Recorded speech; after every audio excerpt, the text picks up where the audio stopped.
City update ન્યૂઝમાં આપનું સ્વાગત છે।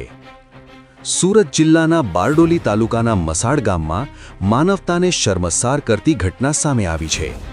પ્રેમ પ્રકરણના કારણે યુવકની માતા, ભાઈ અને બહેનને ગામમાં સરઘસ કાઢી ઝાડ સાથે બાંધી જાહેરમાં માર મારવામાં આવ્યો। યુવતીના પરિવારજનોએ કાયદો હાથમાં લઈને નિર્દોષ પરિવાર પર ત્રાસ ગુજાર્યો। યુવક જૈનિશને માથામાં લાકડાના ફટકા મારી ગંભીર રીતે ઇજાગ્રસ્ત કર્યો અને મહિલાઓને પણ અમાનવીય રીતે ફટકાર્યા। ઘટનાનો વિડિયો સોશિયલ મીડિયા પર વાયરલ થયો બાદ પોલીસે કાર્યવાહી કરી 13 આરોપીઓની ધરપકડ કરી છે।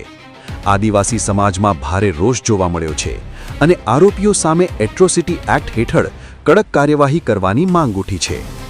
પોલીસ તપાસ ચાલુ છે અને વિસ્તારમાં તણાવપૂર્ણ સ્થિતિને પગલે બંદોબસ્ત વધારવામાં આવ્યો છે।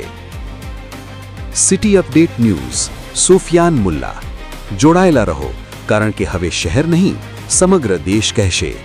આ છે સિટી અપડેટ ન્યૂઝ।